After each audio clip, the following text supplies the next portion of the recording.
There we are. We are live. Hello, We are live. everybody. Thank you to everybody. I'm going to click on my Instagram because it makes you do a separate little click over here, and hopefully that'll pop on for us. And it looks like it's going good. Excellent. There was a little bit of a period there where Instagram was not clicking live like it was supposed to. So it looks like they've got that all worked out. But I thank you to everybody who is joining us live, everybody who is watching this recorded after the fact. And, of course, a special thank you to Nick for joining us today. A little bit of a dreary day here in New York. We had warm sunshine yesterday, but April showers bring May flowers, right? So That's right.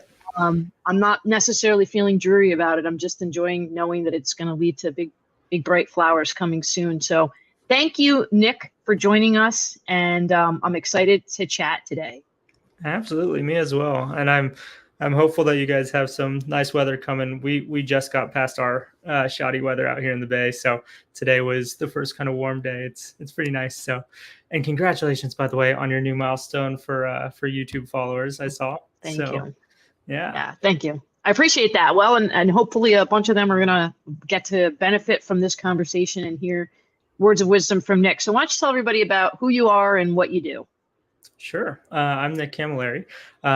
So what I do is I help small businesses become small giants or bigger businesses. I started my first coaching business about 8 years ago. I was working out of the library at my university or my alma mater and just bringing people in, whiteboarding, helping them with their kind of career transitions, right? And so fast forward, I was able to link up with somebody else who's also helping job seekers in a slightly different way. We were able to build this into an 8-figure business to help people. We helped about 12,000 people transition in their careers. And so I learned a lot from that whole process, that whole journey. And I'm now trying to help bring some of that wisdom to other people so that they can, not make some of the mistakes we did, hopefully be able to still get great results and help a lot of people without having to, work 60 hours a week for 5-6 years just to see their thing coming up. So, so that's what Yellow Brick Road is about. My partners and I are trying to help small businesses accelerate their growth. Excellent. So many things in just that short introduction that I already want to talk about. Sure. Obviously, love the name Yellow Brick Road. I think, before we even dive in, I'd love to hear a little bit about the creation of that name. I mean, obviously, connotations are pretty obvious right off the top, but I'm curious what brought you to arrive at that particular one. Yeah, good question. So there were kind of two connotations behind the name. So the first one is very obvious. It's the Yellow Brick Road from The Wizard of Oz. Dorothy follows this path, and it has a lot of twists and turns and unexpected things along the way. But when she gets to the end of it, she realizes that she had a really good life already, and she just needed to appreciate what she had. And it kind of brought her to this kind of enlightenment point, right? So that's kind of the obvious connotation.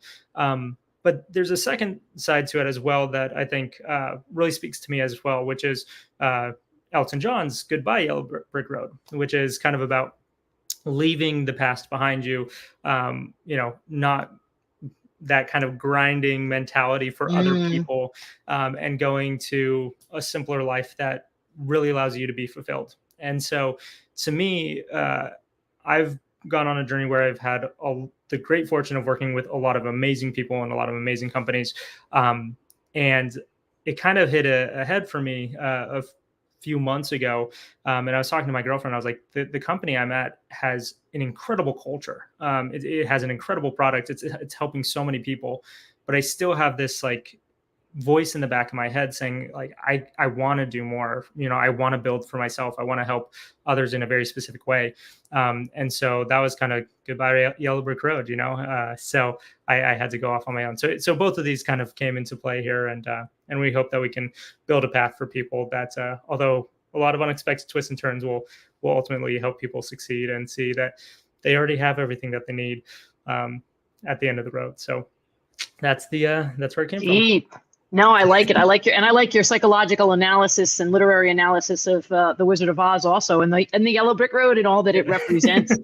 And I think interesting that when you were talking about the two different connotations, and you made a really good point, right? I mean, about the realization that the situation that you're in and what you have is really good. And a lot of times, and I have had similar experiences where people come to me and they're looking to change something, but it's not because what they're doing is necessarily broken. It's not like I'm in this horrible job and I hate it, or I picked the wrong career. There's something additional that I want to do. And sometimes they can continue and they can do both of those things. So sometimes they're at a point of like, this is the and, what am I going to add on? And sometimes it's at it, or I'm either going to stay where I am or I'm going to switch over to this other thing.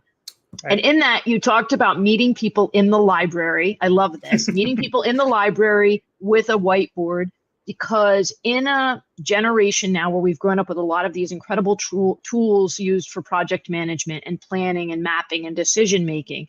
But at the core, when it comes down to making those decisions about an and or an or whatever else it is that you might be having to kind of sort through, there's a lot of just rudimentary stuff that you have to go through.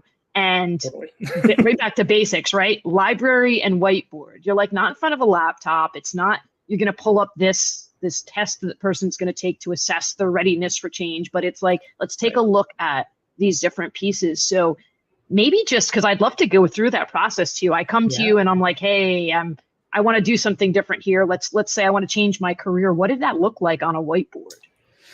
Yeah, good question. So I want to just double click into it to make sure I'm kind of giving you the nuggets that you're looking for. So are you more curious about the business side of like why start with the library and the whiteboard, or are you looking more from like the job seeker perspective of sort of how we went through that exercise with them? I mean, you could speak to either of those. I think those are both fascinating, but I think I'm looking more, I think there's benefits, even if you have a big corporate office, I think there's benefits to a library and a whiteboard. And I'm kind of curious what that looked like in terms of a process, because I think that there's a lot that can be done there. So you got the whiteboard and you have the person sitting with you. And I picked career person just because, you could be business. If there's there's another mode that you'd rather discuss, that's fine. But like, what do you start there? You've got the marker in your hand. What happens first? Yeah, great question. So my goal at that point in time, and really anytime I'm launching a new product service, anytime I'm seeing growth stagnate, I always come back to the basic point of what problem am I solving for the individual and what are their pain points, right? Regardless of how good of ideas I think I might have, if it's not a perceived value to the client, they're not going to pay me, right? Or I'm not going to be able to find more people that I can solve problems for. So really the library and whiteboard exercise was, I was just getting started. I had this understanding of kind of the recruiting industry. I was a recruiter before I was a career coach. But I didn't really understand at the level I needed to what challenges individual job seekers had. So we would basically map out the whole journey from where you are today to where you want to be. And so we would actually do a physical map of this and say, okay, if the end goal is I want to work at this company, let's go through every step, and we actually work backwards. But what has to happen in order to start on day one? Well, you have to receive an offer. In order to receive an offer, you have to pass the onsite, you have to pass the phone screen, you have to pass the recruiter screen, you have to be, secure the conversation with the recruiter. You have to understand what companies you even want to work for, what is your ideal role, what is your ideal, all this kind of stuff. So at each step of that journey, we then can start to uncover, okay, well, what's preventing you from solving that problem right now? Why can't you? And then now we go forwards, right? Why is it difficult to understand what companies or what roles to apply to? Why is it difficult to get a recruiter's attention? Why do we fail in the recruiter screen? Why do we fail in the phone screen? Why do we fail in the onsite? Why do we struggle with offer negotiations and making the decision? And by going through that whole process forwards and backwards in that first session, I get a very clear understanding of what problem I can solve with that individual so that they can get the outcome that they're looking for, right? And if I did this enough times with enough people, which I did this exercise one-on-one with people for about 4 years, right? You start to get a very clear sense of that market. And this is where, you hear that advice all the time, like do things that don't scale. It is not scalable to sit down and have, a half-hour conversation with person after person after person after person. But if you do that, if you get those repetitions in, not only do you understand the pain points, but you start to understand, okay, what are people doing that are solving those effectively? If I start to, bring this to somebody else, does it work for them? Okay, now I start to see what solutions actually work, and I can start to implement that and scale that. I also get to see how do those solutions change over time, right? So if you start to see your business stagnating, it's usually one of four things. It's either you've lost your product market fit, meaning the solution that you're bringing is not helping the customer anymore. It means that you have right product market fit, but the quality of your product is not where it needs to be. Mm-hmm. It could be that you have product market fit, you have the quality, but the people that are delivering it are not focusing on the right things, right? So maybe they have too much on their plate, and so they're like kind of dabbling in this, kind of dabbling in that, so they're not able to solve the problem that they need to solve. They need help prioritizing. Or it could be that you have a lack of engagement, either on the client side or your side. And that lack of engagement typically means that we have to rethink the problem, start that cycle over, right? And so if you anytime you see your business starting to stagnate, by doing this exercise and sitting down with your customer and really mapping out, exactly the outcome they're trying to get to, forwards and backwards, you're always able to, get that product market fit back in the end. And then that helps you grow to the next level. Yeah, I love that you approached it from and it served both purposes, right? It was helping you to keep learning, to help the people that you were helping, because the more you realize I'm taking in more information, so I'm building up my own data bank here of situations, but also for your own business growth strategy, right? That you were continuing to gain momentum and information. That's such a cool concept, and the way you broke it down, right? It always is going to come down to product, process, or people, right? One of those things, exactly, which is what you were talking about, is not correct in some way, shape, or form. And it often, I'm curious to see if you agree with this. In my experience, a lot of times it's a relatively tiny tweak that can make a gigantic difference, right? It's like, absolutely, well, we just didn't realize, like when you were just saying that somebody was focusing, it means like, oh, we bring one more person in so that somebody can specialize, and that then just makes everybody feel better about the situation. And so all of a sudden it kind of rolls forward. But you're nodding, so I'm curious if you had some specific examples of situations where it was like a relatively small incremental change, but the downstream effect was pretty big. Yeah, great question. And you're spot on. I think there's a temptation for kind of, shiny new thing syndrome a little bit, where it's like, okay, something's not working, let's scrap it. I like to think of it through the lens of sports. Like I always played sports as a kid.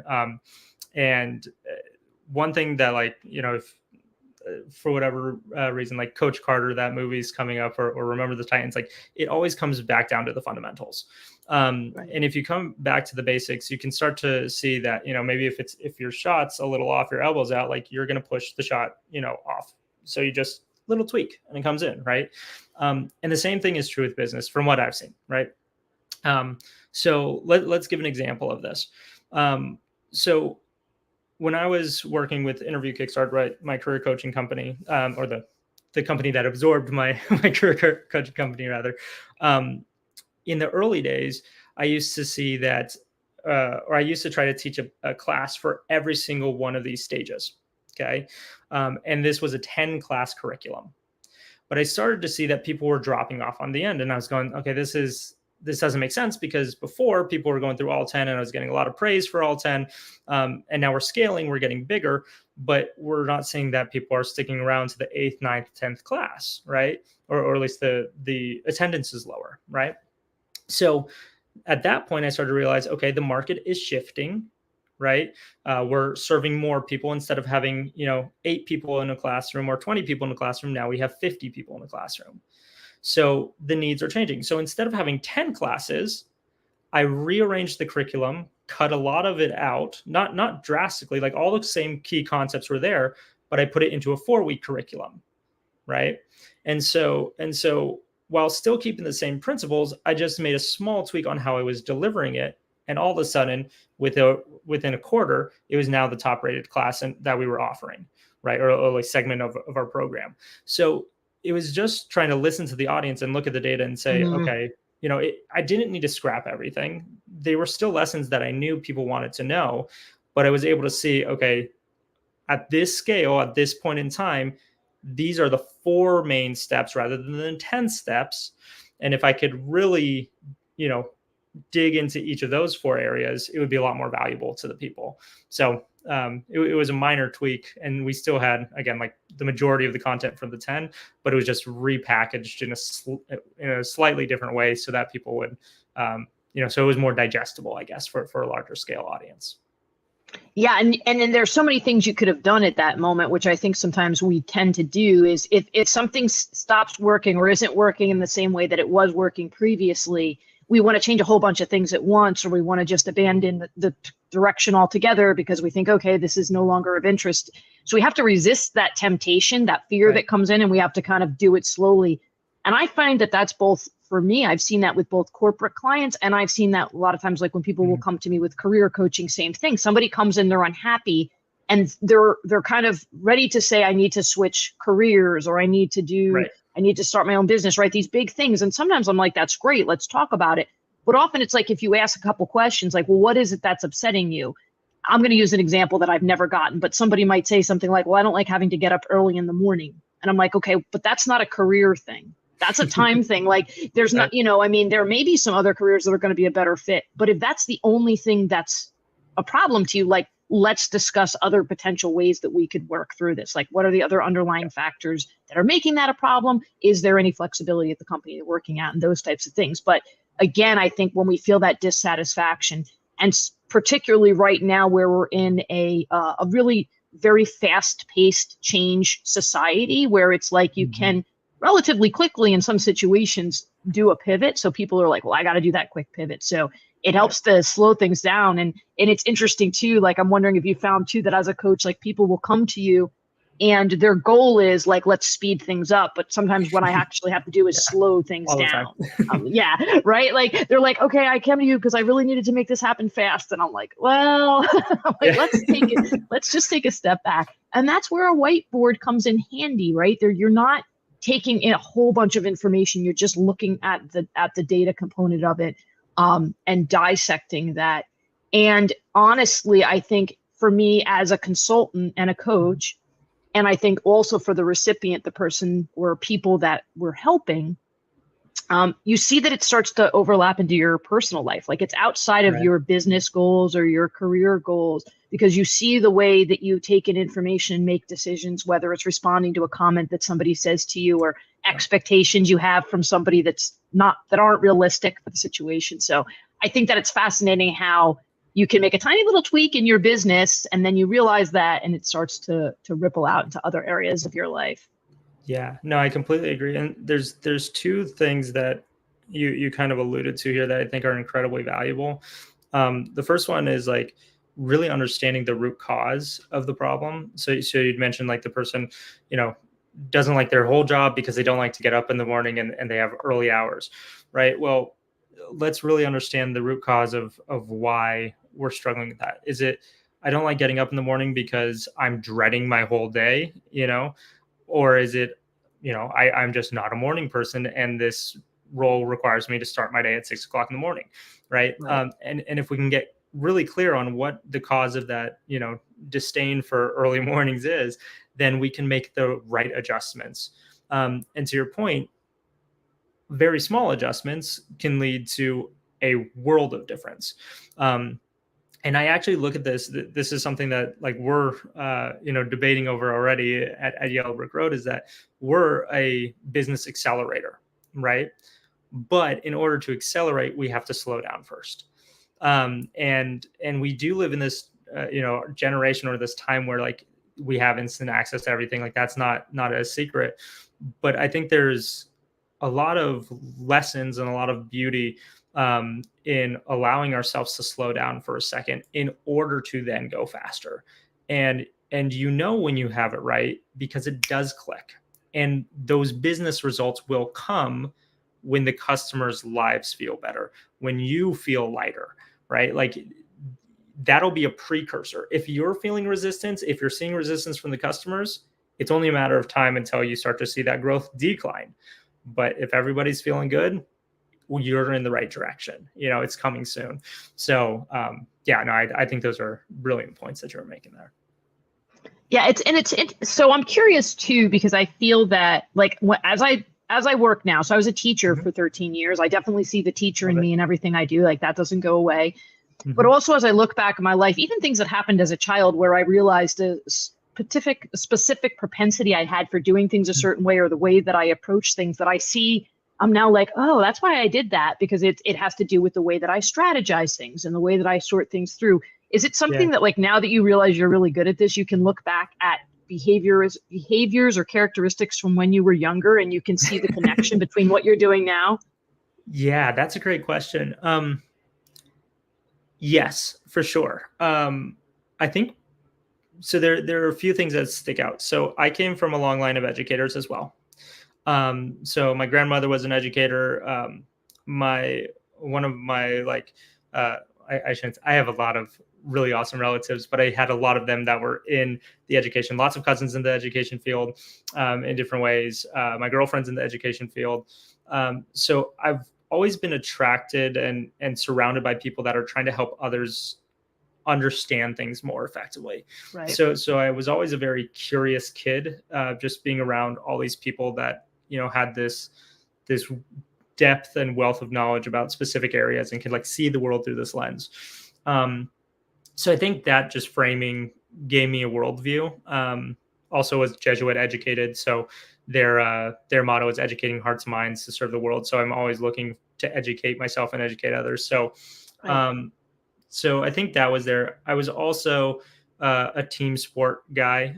I did play individual sports as well, but my role on teams, or at least the role that I like to take, was always like, how do I put people in the right spots to kind of make more of the whole versus the individual, maximize everybody for a team goal. And then I also like theater, right? So I did a lot of, those little summer plays and stuff like that. So I think the connection of it all, it was very natural for me to get into coaching. Sorry, this is a great question. There's just so much coming to my mind. So, I know. Yeah, I mean, go wherever you want to go. I mean, I love it. Yeah, no, I was also going to mention, my dad was also an entrepreneur. He was a small business owner. And so I think all the educational aspects, the team sport aspects, wanting people to be better, being able to, be on a stage and perform, like drove me into coaching and teaching. Right. But I think watching my dad build his business as well, as a kid, sort of gave me this lens of business coaching and wanting to see how we can grow something. So yeah, the short answer is I think there's a lot of influences looking back that makes a lot of sense for me to like be in this lane at this point in my life. But it really is kind of that Steve Jobs thing that it's really hard to connect those dots looking forward. You can really only kind of see, these are the things that I enjoyed growing up. These are the things that, gave me meaning growing up. These are the people that gave me meaning growing up. And once you start to kind of put that all into a pot and stir it around, you start to see, I have this really awesome recipe coming through. It takes some time to bake, for sure. But I think once the ingredients start to come together, you start to realize you're on the right track. Yeah, and I think that recognizing and kind of honoring those different pieces of our past, whether they were influences or whether they were things that were intrinsic to us that we, then exhibited in certain ways, it infuses a passion into what you do, because you realize how much it's a part of who you kind of always were. And I have found that the anecdotes too, like when I'm talking to people and I think about the ways I approached things in the past using the strategies that I'm now like, oh, I have got a knack for that. So I'm going to help work with other people. So you use those anecdotes from your past, and that storytelling allows other people to kind of relate to certain things from their past. And then they start to realize like, okay, I can do this. I have done this, right? Like one of the things I love to teach people is that like, you can use what you've done to do the things you haven't done yet. Because we're always growing, we're always changing, we're always kind of going through that. But you have to kind of be able to touch back and look at like, where have I gone through circumstances where I've had to make a decision about why am I unhappy? How can I fix this? Or why is what was working before no longer working? And then kind of rinse those out into whatever it is you're doing. And the other word that you use that I love, I mean, it's one of my favorite words, is the word curiosity. And everything that I work on, every project that I've ever been on, if you can help people to lean into curiosity, whatever it is that they're facing, whether it's something they're afraid of, they're excited about, when you lean into it with curiosity, it brings so much creativity. It eliminates some of the fears because you realize that you're acknowledging, I don't know what's about to happen, but that's okay because I'm going to find out some stuff, and that's going to be learning. Absolutely. That curiosity piece. And so being able to talk about your own curiosity and how you wanted to learn and how you wanted to help other people to learn. You talked about service, another really important thing to me. So I think that all kind of connects together, and it's cool to see how it plays out and how other people resonate with those messages, right? As you're talking about the different ways that you were influenced by things. Is there a particular type? I know there's a lot of things you probably have loved to do, but is there any specific type of challenge or pivot point that really gets you excited? That's one of your favorite things to kind of meet people at? Yeah. It's a great question. So you're good at this, Deb. I like it. Thank you. So yeah. Good question. To me, the most exciting piece is about improving the product market fit and improving the quality of a product. Now, the reason why I say those things is because if you don't have those two, it's completely frustrating. Your business isn't growing. You're seeing customers asking for refunds. You're seeing them walking away. And I think especially for a small business owner, for people that are working for a company, when you're seeing that, you start to question everything. And we tend to be very harsh on ourselves in these times, where basically, I'm building this thing. I really want to help people, and people are not happy with it. What am I doing with my life, kind of thing, right? And I do think that most business owners, entrepreneurs, get into it because they do want to help somebody in some way. There are some people that want to make a lot of money, and that's fine too, right? There's nothing wrong with making money. But I think a lot of them want to be there because they want to solve a problem for somebody, right? And when you are able to really understand what the customer needs and make some of those small adjustments, like we had mentioned, and it will take time. Like, you're going to make mistakes. Your first hypotheses are likely incorrect, right? But when you finally get that fit, everything starts to change in the business, right? You start to see the growth financially. You start to see the energy of everyone around you get better, and that's contagious, right? And you can see it. Again, I look at it through the lens of sports, but if you're a sports fan, or even if you're an actor or a musician, you have a band, like when things start to click, you could just see the energy in the room shift. And so to me, like, those are the most exciting problems because they're hard. They're really hard. And they take a lot of, it's simple, but it's not easy. Right. And it takes an emotional toll, but you can really feel it when you get it right. So I think those are the things that are most exciting to me, and consequently lead to the biggest impact on the business as well. But yeah, you just gotta, going back to a mutually shared philosophy, you just got to be curious, right? And when you are curious, you let the ego go, and you start to realize, okay, objectively, it's not because I'm a bad person or that I'm doing anything wrong. Objectively, what is being presented is not working. So let's figure it out. It's a puzzle. Let's figure out what needs to change to make it work. And you'll get there. It might take some time, but you'll get there. So I find that to be a very fun challenge to solve with people. Yeah, especially like you're talking about with the product, because a lot of times people come with a product that they've spent a lot of time investing in heart into and money, and they know it's going to be good because they've tested it out, but they're like, how do I get the world to see this? And getting that on the other side of that, it's so rewarding because you see people embracing something that a lot of times, again, they've put a lot of time and energy into. So really awesome. So how do people want to, businesses or people on career paths, how do they get in touch with you? Like, what's their number one way to connect and work with Nick? Yeah, great question. Easiest way to connect with me is on LinkedIn. My name's on the screen here, wherever. Yeah, Nick, Nick, Camilleri, Camilleri. Just find me on LinkedIn. I look like this in my picture, but I have, a red, white, and blue kind of a pattern shirt. So yeah, follow me on LinkedIn. Connect with me on LinkedIn. If there's anything I could do to help your businesses, just let me know. Always happy to help. So yeah, that's the easiest way to find me. Yeah, and I always too offer people, if you want to connect with Nick and you're connected with me, you're in my network and you want an introduction, please feel free to reach out and I can tee up that introduction. You can also comment on one of these live feeds. Sometimes comments, actually a lot of times comments don't feed over, or I just don't catch them because I'm paying attention to the conversation. So I always do go and look afterwards, and I'm sure you'll do the same, just to make sure that we didn't miss anybody who had a question or a comment. But that's another way that people can connect with you. They can, drop a comment. Hey, Nick, I'd love to chat. And connect with you that way. So what are your some final thoughts or words or something you want to leave whoever's watching live or watching it recorded, some thoughts from Nick? Yeah. Great question again. I would say my parting words for today, at least, is that, change, whether that's in your business or your situation, is always scary.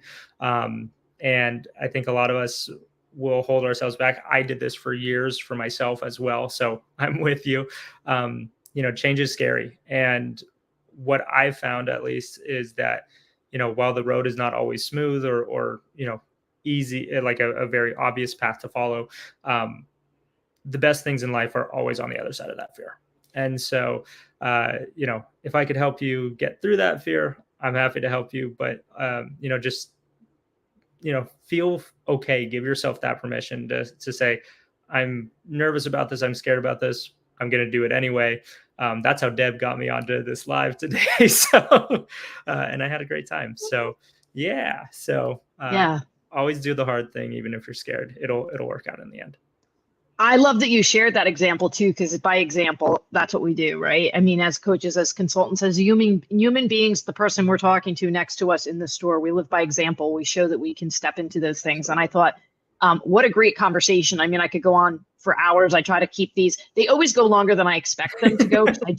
Curiosity, right? Like you start talking, I'm like, oh, another question. So I think that I'm excited for people to connect with you. And I would say too, like you should put out some more content about some of these concepts that would be really intriguing to watch, because you do have a really nice way of looking at things. And I know from the conversations that we've had previously, people have benefited from, your patience and persistence and being curious and asking those questions. So thank you for being brave and for giving me the pleasure of being able to hear your responses to those questions. I really appreciate you taking time to be here.